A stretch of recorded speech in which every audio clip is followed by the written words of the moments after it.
Today is Thursday, June 20th, 2024. Welcome to episode 101 of Rural Reliance with Canny Couple. I'm Julia. And I'm Aaron. We're a small homestead family in rural Southwest Virginia that work every day to be more self-reliant, less dependent on outside sources, merging homesteading and frugality.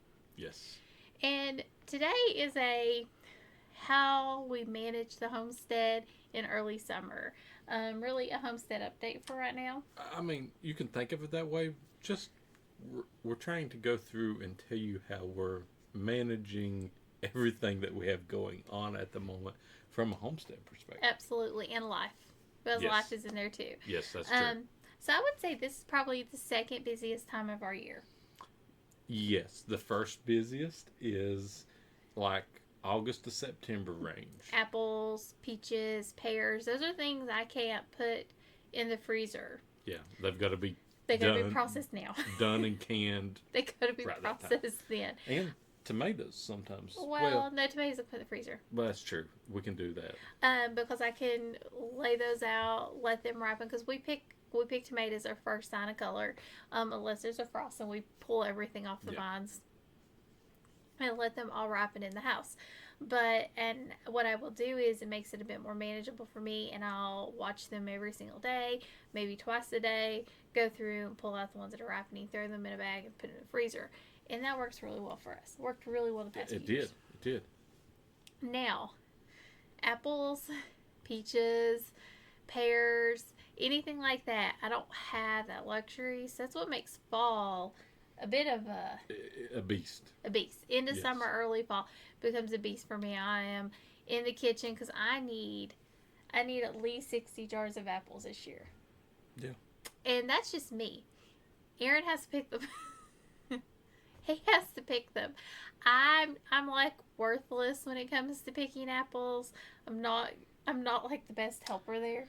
Well, with our apple trees, They're so big. They're so tall. She can't reach any of them. Even with the picker. So, 95%, maybe even more, is just me with the picker. Yeah. And I've got pretty good with the picker. He has. You know, I can get, 4, maybe 5 per thing before I bring it back down. And if you're not sure what I'm talking about, it's basically a big long stick with like a cage. a basket and a cage on it. So like you get it on the back of an apple and you just like pull it down and it drops into your cage, and then you can pick Put a it few in your more. box. Yeah. This year we're actually going to be getting kind of like a They call them. It's. oh, I know what it is. It's a platform, like a raised platform, and it's about 6 feet high. And we can't just do a ladder. We've done the ladder before. The ground is not even enough to do a ladder. It's sketchy. It's very somebody sketchy. holding to the ladder while I'm one-footing it, trying to reach over to the side. It's hard to balance. It is. It is. It very is. You hard. really need both feet to where you can pull and leverage. Mm-hmm. So we're going to be getting one of those this year for that, because I just think it's going to make it much easier. And if he can't do it, I can. I maybe be able to do it with it. So she's extremely scared of heights. She's scared of heights. So I mean, usually like a foot off the ground, I'm done. She's done. So she ain't gonna be using that. But we do need something to make it more effective. Yes, that would help me some, because then It would help you a lot. I could move back and forth down a certain area instead of having to move the ladder in different places. Because the trees that are on the bottom are gone. Deer- We ain't going to get them. The deer get all those. They get off all of those every time. So you're having to get up very high into the tree. You have to be very high into the trees. And it works out well. They get some, we get some. They get mad at us for getting them. We get huffed out a lot. But that's really our busiest time of the year, because Aaron's working on gathering, I'm working on processing, and it's just all we do. It's food preservation at that point. It really is. We're trying to finish preparing up the for garden, the winter. prepping for the winter. All the things that need to be done have to get done. Yeah. So late summer, early fall, spring fall is our busiest time. But this is our second busiest time of the year. And I feel like this year, God, it's been crazier. It has. It's been a lot busier than normal. A lot busier. But there's been some mitigating factors. So last year, we had a very mild spring, early summer. Very, very mild. cold. It was unseasonably comfortable and wet. and very wet. So, the garden sort of took care of itself. We didn't have as many berries. And because we had a late frost. We had late frost, and that type of weather is not what berries like. They like they like the heat. They like the heat. And now we are in 20 days into June, and we're already over 90 degrees in our area, and we are just it's very unusual for this area. Usually, might have a day or two in June at max. Right now, we're having weeks. Like so far, it looks like what they projected so far. It's going to be like 2.5 weeks, and that's what they projected so far of 90-degree days each day. And for us, that doesn't seem very bad. Like, 90 degrees, you can handle that, but we have humidity. We've got the humidity and with it. It just, even at 70 degrees, when that humidity hits you, it takes it out of you. Yeah. It really does. So we're dealing with that. We're dealing with the fact that we're not getting any rain. All of these factors, because we thought we were actually going to be having a pretty decent.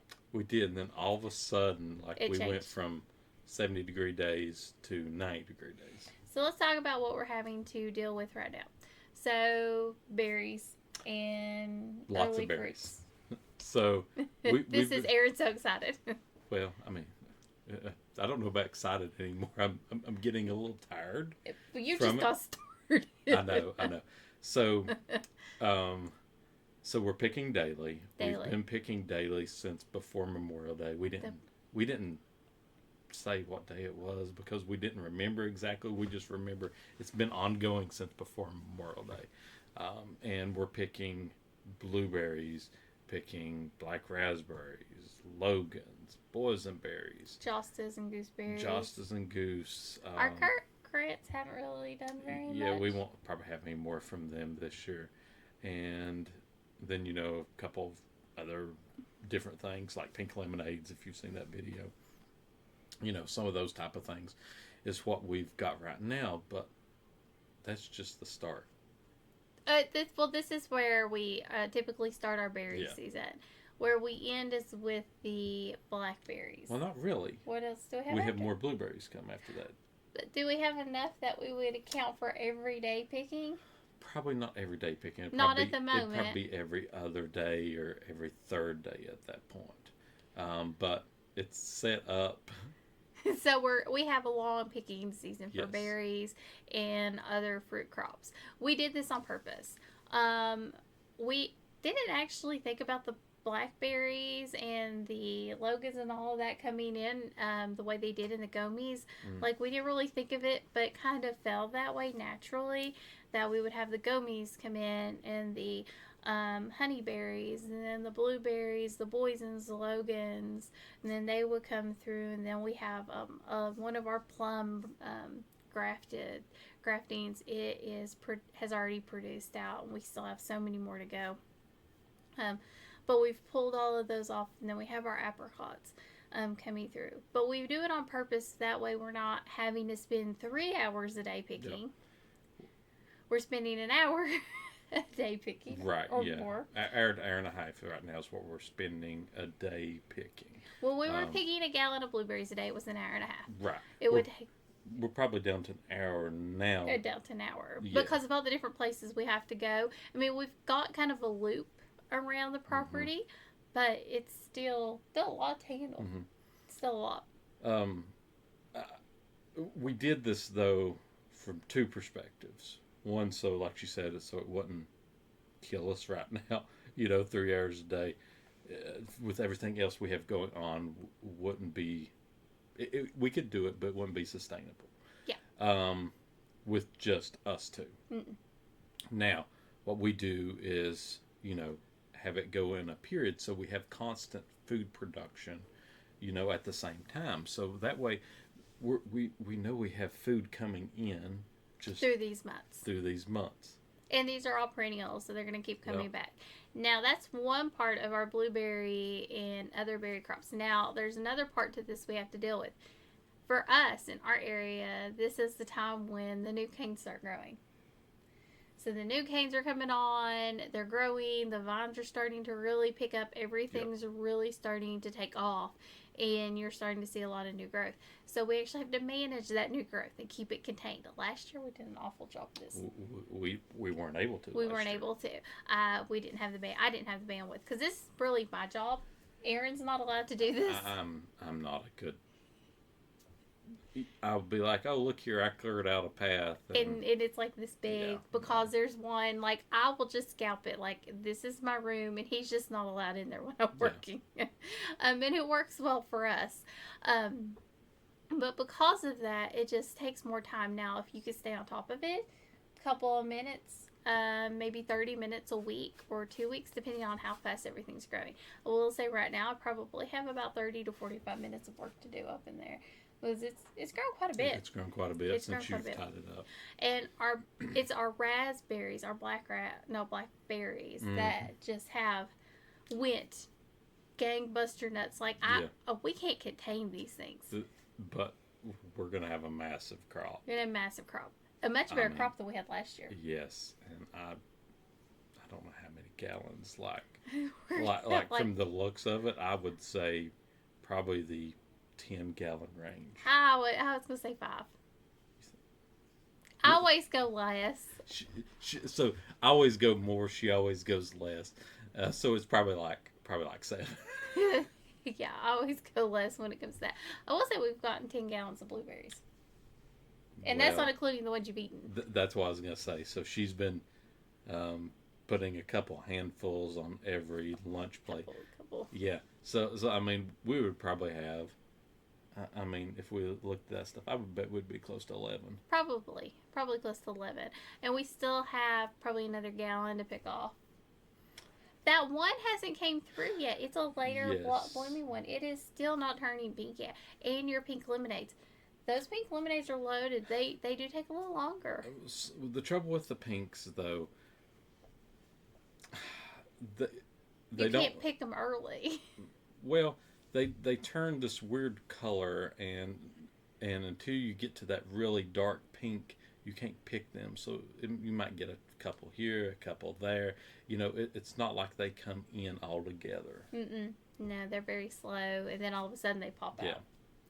So we have all of that coming through, and it's a lot to maintain. Mm-hmm. So if we just had the berries, it probably wouldn't be a big deal.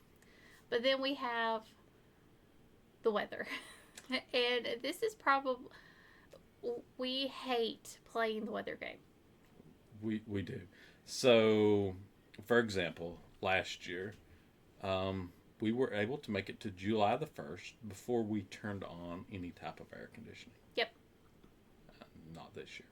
Not with all these 90-degree days. We were able to make it through like a couple of the first two, but once 90 days started coming in, we couldn't handle that. We were having a hard time maintaining. It was the humidity. The humidity, yeah. Mm-hmm. It just kind of sucks the heat out of sucks the air out of your lungs here.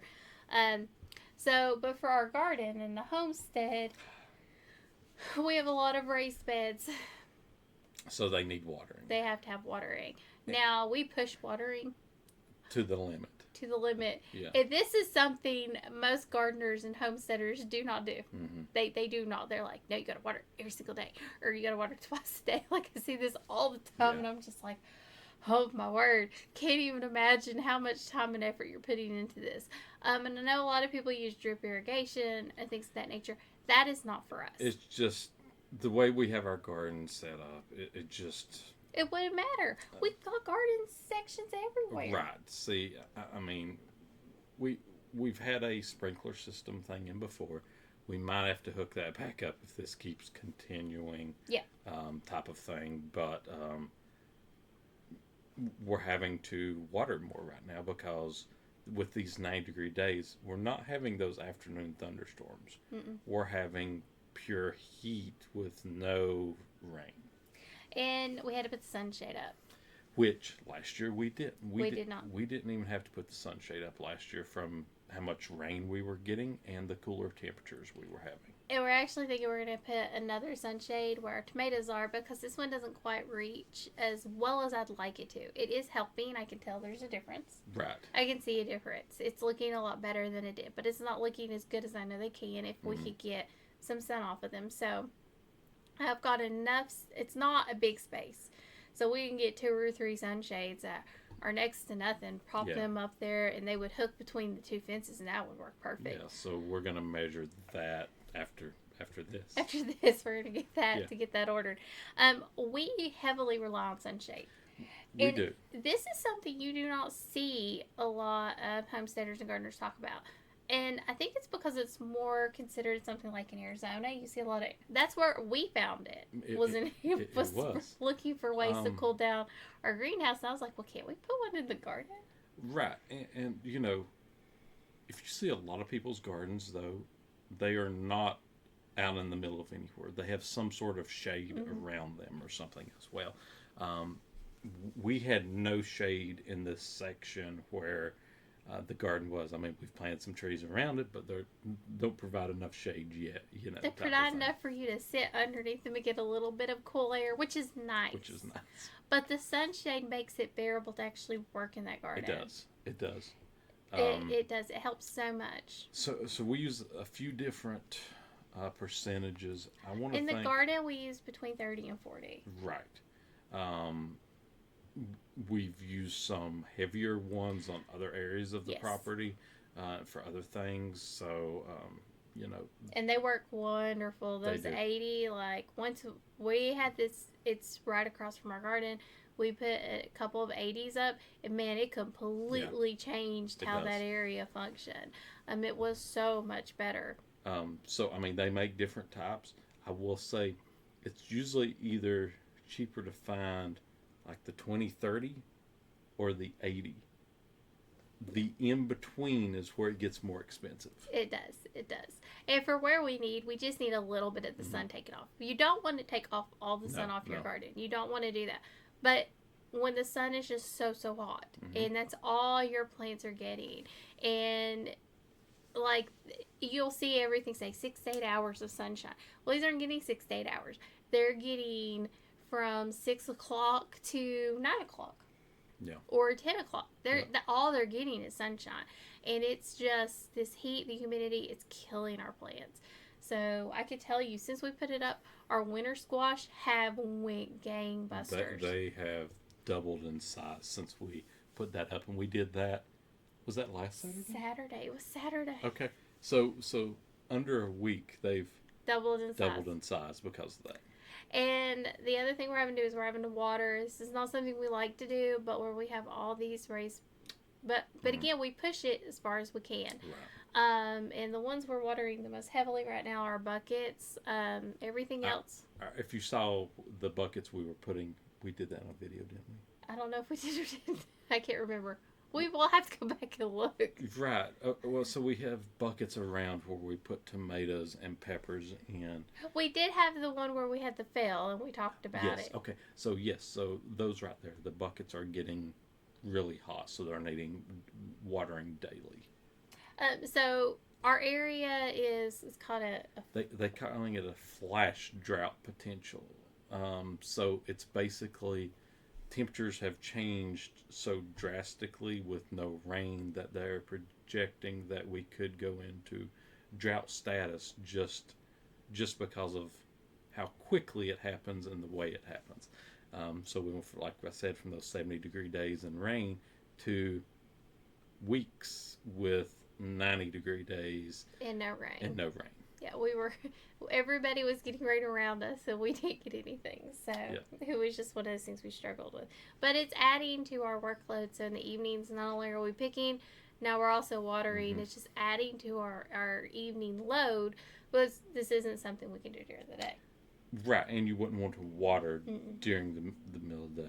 Well, I know some people water in the morning. We water in the evening. That works better for us. It's more just because of convenience factor for us. Yeah, absolutely. And then we pick in the evening, so we have to do a lot. Plus, we actually have to push back our timeline of when we can actually start to work in the evening. because it's so hot, we can't actually work till the sun sort of falls down a little bit because Right. Yeah, we're pushing it back probably an extra hour an every evening evening. now. So instead of starting, 7:30, we're starting at least 8:30, if So, not later. so we're not getting done till Yeah. it's bedtime. Right. So managing the garden. So we just talked about how we're having to water, but not only are we having to maintain it, but now we're having to manage some things we haven't had to manage in the past. We've got critters. We do. We've got a groundhog problem. Oh, he's the size of a cat. Yeah. He's big. But he's only he ate our broccoli, He ate broccoli. but after that he's only been eating on one squash plant just a little. He's actually, every time we see him, he's eating the weeds. Whatever, but we built the fence for deer. Yes. We had places around it to keep small critters out. It wasn't, We knew we were going to need an update. we knew we was going to need to update. Well, now we've been having to update that. That's something she's been working on in the mornings, or like this morning, one of our areas that we are trying to keep him out of, we went out there and tried to secure it before they Came back in again today. yeah. And Aaron's also got a trail cam to see if he could see exactly where he's coming in Right. from. So I've We're moved not it sure. around. We're not sure exactly how we know the general area he's coming from. Right. We're just not sure where exactly he's coming from that area. Exactly. So before the fence fixes that you've been doing, we caught the game camera. We caught a rabbit, possum, a raccoon, and the groundhog. Since All after a day. all within a day. All within a day. And then since those fixes, the only thing we've had have been the groundhog and the possum. The possum is it's a so tiny one. It's very small, and I think it's going to the compost pile back Probably. and forth. Because it doesn't stay in the garden. It looks like it's just traveling back and forth. Yeah, and it's really not eating anything. Like our beans, nothing's touched the beans. Yeah. Nothing's touched the cucumbers. Right. It's just been some leaves off some plants. Nothing's touched the tomatoes, the peppers. Like we've got peppers. I had a pepper on there. It's probably about this big right now. Yeah. It's getting close to being ready to be pulled. Nothing's touched it. Mm-hmm. I mean, it might be a hot pepper, so I might not want to touch it, but it would set it on fire. Mm-hmm. But that's kind of what we've been dealing with, and that's been a struggle because I feel like I've been spending a lot of time. She has been spending a lot of mornings on this. Probably about an hour a morning. About an hour a morning, because it's about what I get. I get an hour in the morning before I have, Aaron's doing some other things in the house, and then I can run out before the little one wakes up. But that's the only time we can work outside right now. In the morning or in the evening, you can't work outside during the day. You can't get out to weed eat. You can't get out to do any of that. It's just too hot. Yeah. So I mean, like during the hot part of the day now, instead of like those things that you were working on, you've been switching over to doing the eBay stuff during that time period. And food preservation. And food preservation. Yeah, so I've been shifting my focus. So I had been working on that, but now it's been more of a focus on making sure all that's happening, and some other ideas that we've been having roaming around in our heads, working on that during the hot part of the day. Or, we have a really good deal on chicken, so working on getting that processed and canned and prepped and ready to go. But you're not cooking. No, I'm not cooking. Not cooking. Prepping. Prepping. I have to plan my days out. So because it's so hot, we're going to do a video on this. Let us know how interested you are. We're going to do a video on how we're managing to keep the house cool without having to resort to turning on our actual air conditioning units. Our actual air conditioning unit that cools the whole house.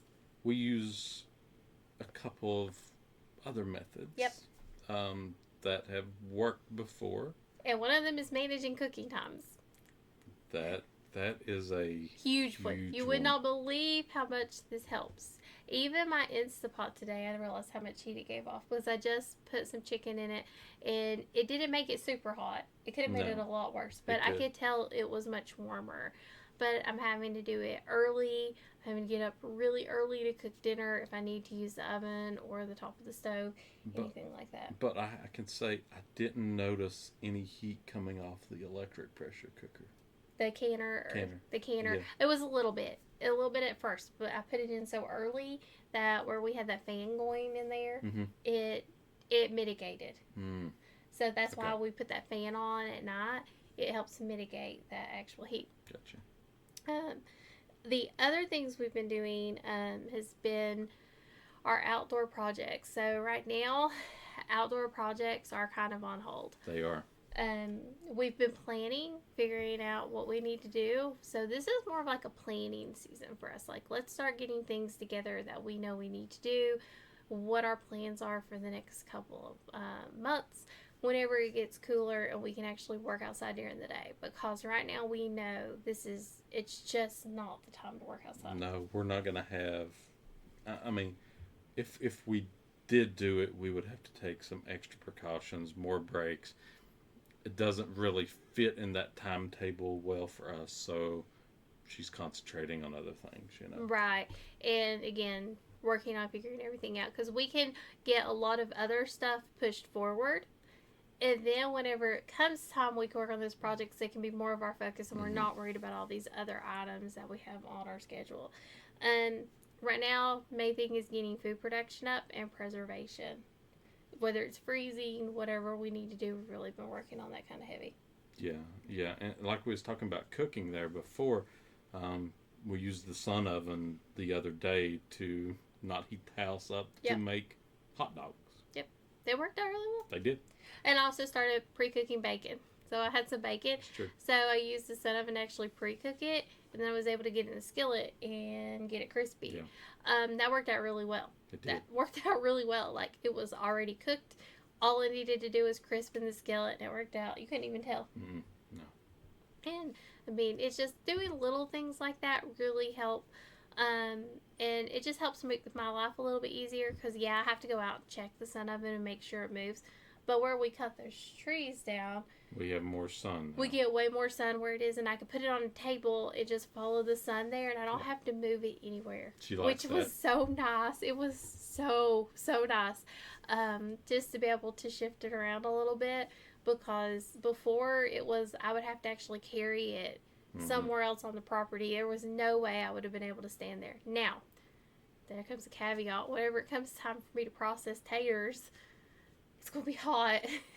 We might have to get up a pop-up canopy or something. We're trying to figure out, that's a lot of shade we lost in this area, but the trees had to... They had to go. They had to go. So we're trying to come up with some ideas to create some shade areas unnaturally in those areas to see what we can do.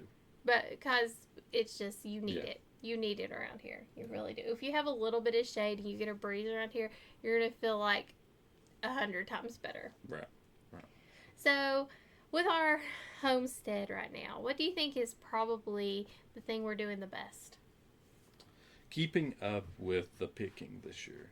I will say before we were more of a, sorry, my eyes feel like something got in it. We weren't able to pick every day. We would push it to every other day before, just from we couldn't physically do everything we needed to do. And besides that, we're not letting any waste happen. You heard the sweet. She's not letting any waste happen with the berries now, because she's able to focus on those type of things. Well, I've developed a really good system. You have. I did. I can go look at that video. We did one on how we actually manage the pre-preservation. And this seems so silly. It does. This seems so silly. Like, why do you need to have a process for this? We would waste like a third of our crop. If not, we would lose whole buckets of blackberries and raspberries because we could not keep up with them. Yeah. It was just... they needed to sit out to ripen, and if you let them go Ripen a second over, they mold immediately. Yep. And so it's just one of those things that I've had to develop for me how to stay on top of it and actually be able to manage it. Yeah. That What was about going to you? be my thing. That was going to be yours. That was I going took to be it my away. thing. You took it away. I feel like we've done really well. What do you think we have not done as well on? Not done as well. Well, it could be a focus of the weather and everything. I don't think we usually have more vegetables by now. Yeah, we would normally have some squash by now, but they're coming up. They're coming up really They well. are, but we were behind on some of We that were stuff. behind on some of those. I would say it's the critters. The critter control is, I mean, we always had a little bit of issue. We did. It was normally in our sweet potatoes. Well, yeah. The rabbit would get in there and eat them. Well, yeah. I was going to say the rabbits used to be in the garden and they would have a little litter in the garden, I felt like. Every time. But, you know, I mean, they'd get the leaves, but honestly, they wouldn't get much. I feel like this is our worst year for, that's not deer. Like, we've had massive deer problems where they've eaten everything. Right. Yeah, that's nothing unusual, but we've gone from taking care of the deer problems to having trouble with the small critter problems now. And trying to figure out a really good way to manage it to where we're not cutting off access to parts that we need access to. Right. So I feel like that's something we didn't really think was an issue before, but we have realized is, and I need to find a way to actually fix this. And that's our solutions are just temporary. Right they now. are. I have some ideas, but they're going to have to wait for the fall because to access some of these places, I've got berry vines because the way our garden is, it's set up to come up into a shed. Beside the shed, we have berries. In front of the shed, we have berries, and it's kind of open. And before, a lot of animals might not have went through some of those patches because they were very thorny. We've gotten rid of some of those. I've got rid of a lot of that. When she was getting rid of some of the canes, so it created an opening for things now. And one of the solutions I'm thinking might be like a no-dig fence, one of those taller no-dig fences that would help with the rabbits in some of these areas. But I don't know. We just have some things we've got to figure out. Right. I would say it's probably our biggest struggle right now. Yeah. Managing that because it just... I mean, they haven't ate much so far besides the broccoli, which... Well, almost made me want to cry. They were so pretty. They were. They were so pretty. But besides that, thankfully, they haven't really ate much else. They haven't. Just like one or two squash plants, so we've been pretty good. But it's just another thing to add to the list. Like right now, you feel like I don't have time to add anything else to my list. When am I supposed to sleep? And you're juggling. You're juggling everything. So right now, we have to juggle everything, but when we juggle, we're looking at how to juggle with the weather. So we found a good rhythm that works for us and our family. It's just really finding your rhythm. Agree. Finding out, what works best for you and your time frame and what your time abilities. Frame is, your workload. I mean, and you might realize, like, man, I can't handle all this. I need to cut some of this stuff down. And that's okay. I mean, that is like you might not need as many blueberry bushes as I do. Right.